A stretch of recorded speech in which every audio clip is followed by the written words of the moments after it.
Welcome to Lesson 7 of Wycliffe Australia's Story the Bible Comprehensive Course. Today, we are going to look at the topic which is vital to anybody crafting a Bible story, and that is how to handle religious language. In Lesson 6, you began to craft the story of the Roman guards given the task of preventing anybody from stealing Jesus' body from the tomb. Man, were they in for a surprise. But in this story, there is examples of religious language. The day after the day of preparation, chief priests, Pharisees, the Sabbath, an angel of the Lord, and the elders. When people on the street hear a Bible story, one of the things that can make them hard for them to understand the story is the use of religious language. Now, if you don't know what the day of preparation means, or the meaning of the word Pharisee, then the meaning of the story itself can become obscure. Our goal in Bible storytelling is to craft simple, accurate, and memorable stories.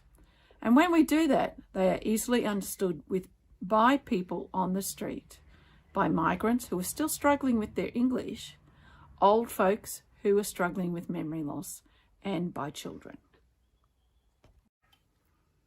So in Lesson 7, you will do some exercises converting religious language into everyday language.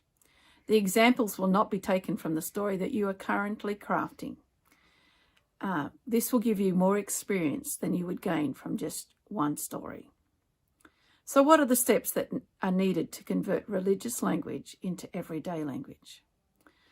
First, the storyteller must do before converting religious language into everyday language is to understand the religious terminology themselves. Now, this may require the use of a Bible dictionary or reference book or even other translations. If the storyteller doesn't understand the meaning of the religious language, then it's almost certain that the hearers of the story will also have difficulty in understanding the story. In storytelling, simple is always best. An example of religious language that can be found is in Acts chapter 8, verse 5, where the scriptures say, Philip went to a city of Samaria, and told the people about the Messiah. The Messiah.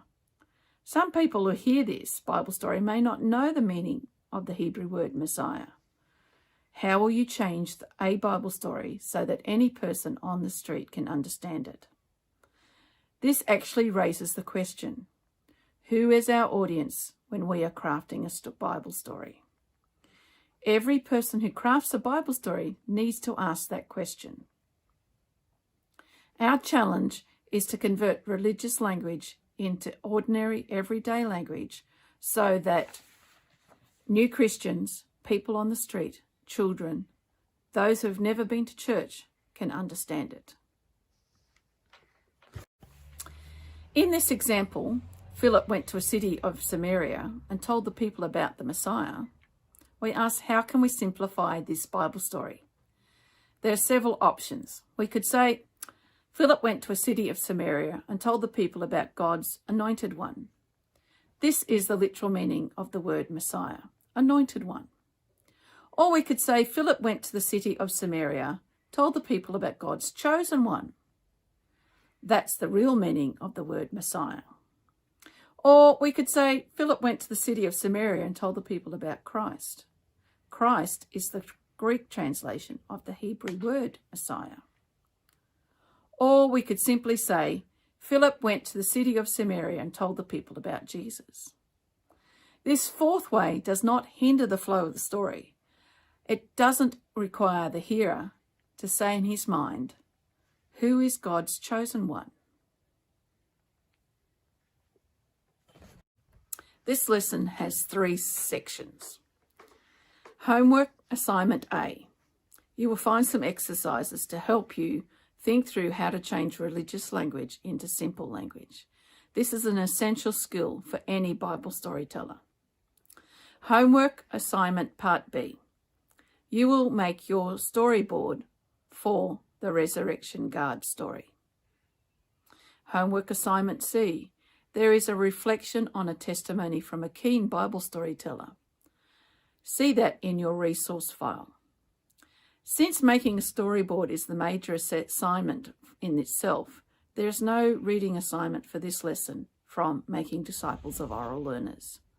Now, you can go ahead and do homework assignment A and then craft your storyboard for the Resurrection Guard story, Christ is Risen. I'm going to sign off. Enjoy working on lesson 7. It's a wonderful story. But before you sign off totally, please watch the 2 following videos. Until next time, God bless.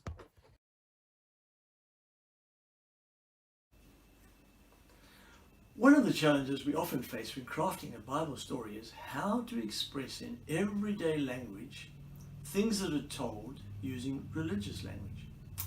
Our goal is to create a Bible story that is simple, accurate, and memorable.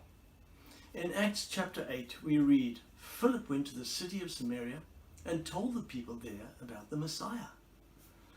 The word Messiah was very familiar to Jewish people, but many may find it completely unknown to those who hear our Bible story. But if you replace it with the word Jesus, the sentence is clear. Philip went to the city of Samaria and told the people there about Jesus.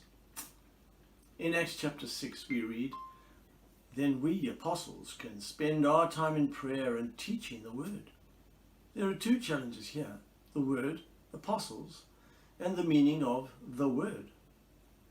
We can simply simplify the sentence by saying, well, then we who were Jesus' companions can spend our time in prayer and teaching God's word.